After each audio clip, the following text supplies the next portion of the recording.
let's get to Kansas City because, again, sort of piggybacking off of what I was saying about Detroit, it's this whole narrative like, hey, what was wrong with the Chiefs?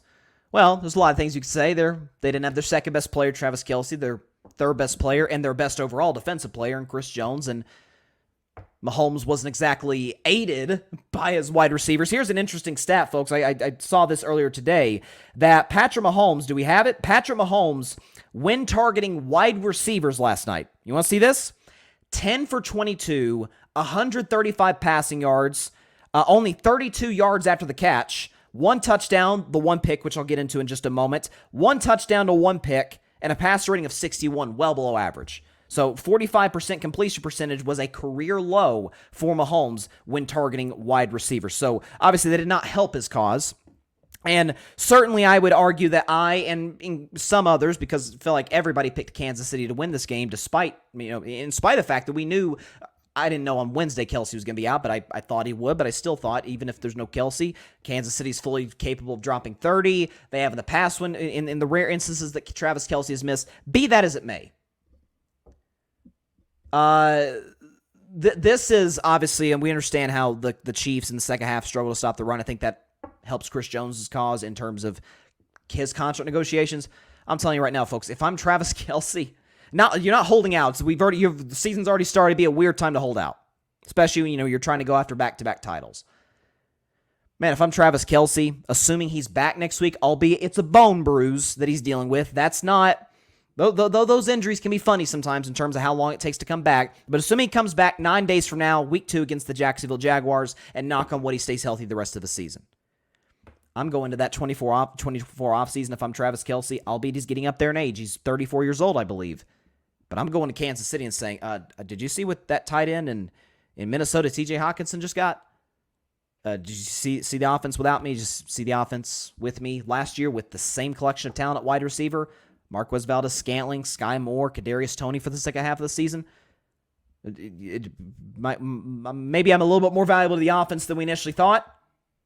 You can certainly make that case if you're Mr. Kelce. There's no question about that. But there's a lot of, is it panic mode for Kansas City? And it's, as I always say on the show, that I know yesterday it was a Thursday night game, of course, but the biggest overreaction Mondays in the NFL, the Monday after week 1, the Monday after the Super Bowl. Because in both instances, the winning team is the best we've ever seen. And in the case of week 1, they may go undefeated. They have an unstoppable offense, a great defense. If it's the Super Bowl, they're going to win the next 5 championships. And the losing team, they may not win a game this year if it's week 1. And if it's the Super Bowl, they lose the Super Bowl. Coach sucks, quarterback sucks, trade everybody. So I don't want to. I don't like this narrative I'm seeing in terms of where people looking at with the Kansas City Chiefs coming into week 2 next week with their matchup with Jacksonville. Travis Kelce will be back. I wouldn't rule out the possibility maybe Chris Jones is back potentially if they were to get a contract done. We saw him in the box with his agents. But for Kansas City and for Patrick Mahomes, and you saw what I loved about what Mahomes was doing, and this is kind of my big point on this in terms of his connection with wide receivers. This isn't to take a shot, honest to God, it's not, at one particular quarterback or even one Hall of Fame, first ballot Hall of Fame level quarterback. We saw the drops from Kadarius Toney. They were brutal. I mean, brutal. I would argue that 2 of the drops cost the Kansas City Chiefs 10 points.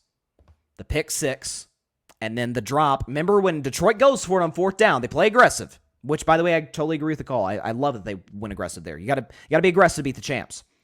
And Kansas City gets the ball back. He takes a shot down the field for Kadarius Toney, who is wide open, and it goes right through his hands. What I loved about Patrick Mahomes, he kept going to him.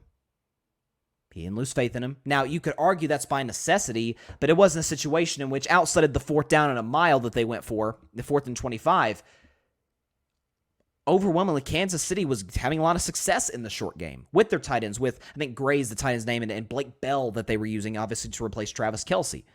And these little short, intermediate routes, hitting the check down, whether it's Pacheco, whether it's Clyde Edwards-Helaire, Jerick McKinnon. What I loved about what Mahomes is he kept going to Toney. He kept going to Sky Moore. Not every play they had to take a shot.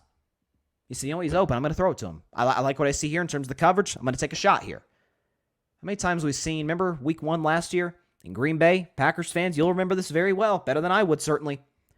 First play of the season. Aaron Rodgers drops back. He's got a rookie wide receiver by the name of Christian Watson in there. Christian Watson beats the corner. He's going to stroll into the end zone. Aaron Rodgers delivers as beautiful a pass as you could possibly throw. It goes right through the wide receiver's hands. Goes right through Christian Watson's hands. Christian Watson does not touch the football. Doesn't even really get a look until the fourth quarter. Remember we heard Randall Cobb talking to the Jets wide receivers during Hard Knocks? Like if he said, and this is true, if Randall Cobb would know better than anybody. If Aaron doesn't trust you, he's not throwing you the ball. Mahomes, and you heard him reiterate in the press conference, I trust Kadarius Toney. I'm going to keep going to him. I'm going to build his confidence. And I know there's some people defending Toney in the sense like, hey, he missed training camp. He had the injury, obviously, and he really worked hard to come back for this week 1 for Banner Night in Kansas City. We understand that. And, of course, he made some huge plays in the Super Bowl against Philadelphia. And he has as much talent as any gadget guy, because I think that's how he's going to be used in Kansas City. He's not obviously as good as Tyreek Hill as anybody in the league. I don't think that's a great excuse for a guy dropping passes. I mean, that is... You are a wide receiver. That is kind of your job, to catch passes, to receive passes from the quarterback. But sometimes it happens. Kadarius Toney deleted his Twitter account, or his X account, whatever. I think he might have deleted his Instagram account. So he's cutting out all the distractions, all the noise. There's a lot of hate coming his way. He goes in next week. He's got more time to prepare, more time to think about it, more time to work with Mahomes on the offense. We assume Travis Kelce will be back. Kansas City will be fine. They will. I thought defensively, actually, they did a solid job in stopping the run the first half. They forced Jared Goff into situations, a pocket quarterback, by the way, where he had to make some tough throws. And props to Jared Goff. He's a lot... Again, I don't think Jared Goff's elite. I mean, I think he's going to be in the NFC title game for the second time in his career this season. That's been my preseason prediction since, well, April, since the draft, really, when I thought Detroit had a great draft and a great free agency. But Jared Goff is capable of making those throws. They forced him into tough throws, and he made them, to his credit. By the way, Jared Goff, amazingly, is 2-0 against Patrick Mahomes in his career. Of course, the first win being when he was in L.A., that crazy Monday night matchup. We remember that. I think it was 54-51 was the final score. And Goff, you could argue, make a strong case, he outperformed Mahomes in that Monday night classic. And he outperformed Mahomes last night. Real quick, then I'll get to some comments and then move on to Joe Burrow's contract. The pick. That's really the momentum swinger in the game, where Mahomes throws... His routine passes you could throw to Kadarius Toney, goes right through his hands. One of his 3 drops. Brian Branch, the rookie, comes in. By the way, he had an excellent college career. Brian Branch makes a nice play on the ball, comes right to him, returns it, basically 50 yards for a touchdown that tied the game. And Detroit never really looked back in terms of momentum. For a second, and Patrick Mahomes is obviously he's the best quarterback in the league. I don't think there's a debate in that regard. With all due respect to Joe Burrow, who's number 2 in my eyes, Patrick Mahomes might be not the greatest. I think there's a difference between greatest and best. I think Patrick Mahomes might be the best quarterback we've ever seen. I certainly think that is the case. But for one split moment, Patrick Mahomes got to experience what Dak Prescott had to deal with all of last season. Especially in that play. Remember Dak Prescott, overtime against Jacksonville, 3rd down, takes a snap. There's pressure coming for the right, so he shuffles, he rolls to the left, hits Noah Brown, a beautiful little sidearm, goes right through Noah Brown's hands. I think Jenkins, the kid for Jacksonville, picks it off, runs it back for a game-winning touchdown. Mahomes, for a split second, got to feel what Dak Prescott felt like. So I guess that pick is on Mahomes, right? I mean, if we're gonna play that game, I guess it's not a good enough throw by Mahomes. He should have put so much mustard on that throw. I don't know. People were quick to rush to defend him on people were quick to rush to defend him on Twitter, as they should. It was not Mahomes' fault. But if that was Dak, I think it would be a different story, at least based on last year's experience. But maybe it's just me. Thanks so much for watching the show on YouTube, and be sure to go click that big red subscribe button and check out the other clips and full shows from Carving It Up Live, as well as our other incredible content creators here on the Grid Network.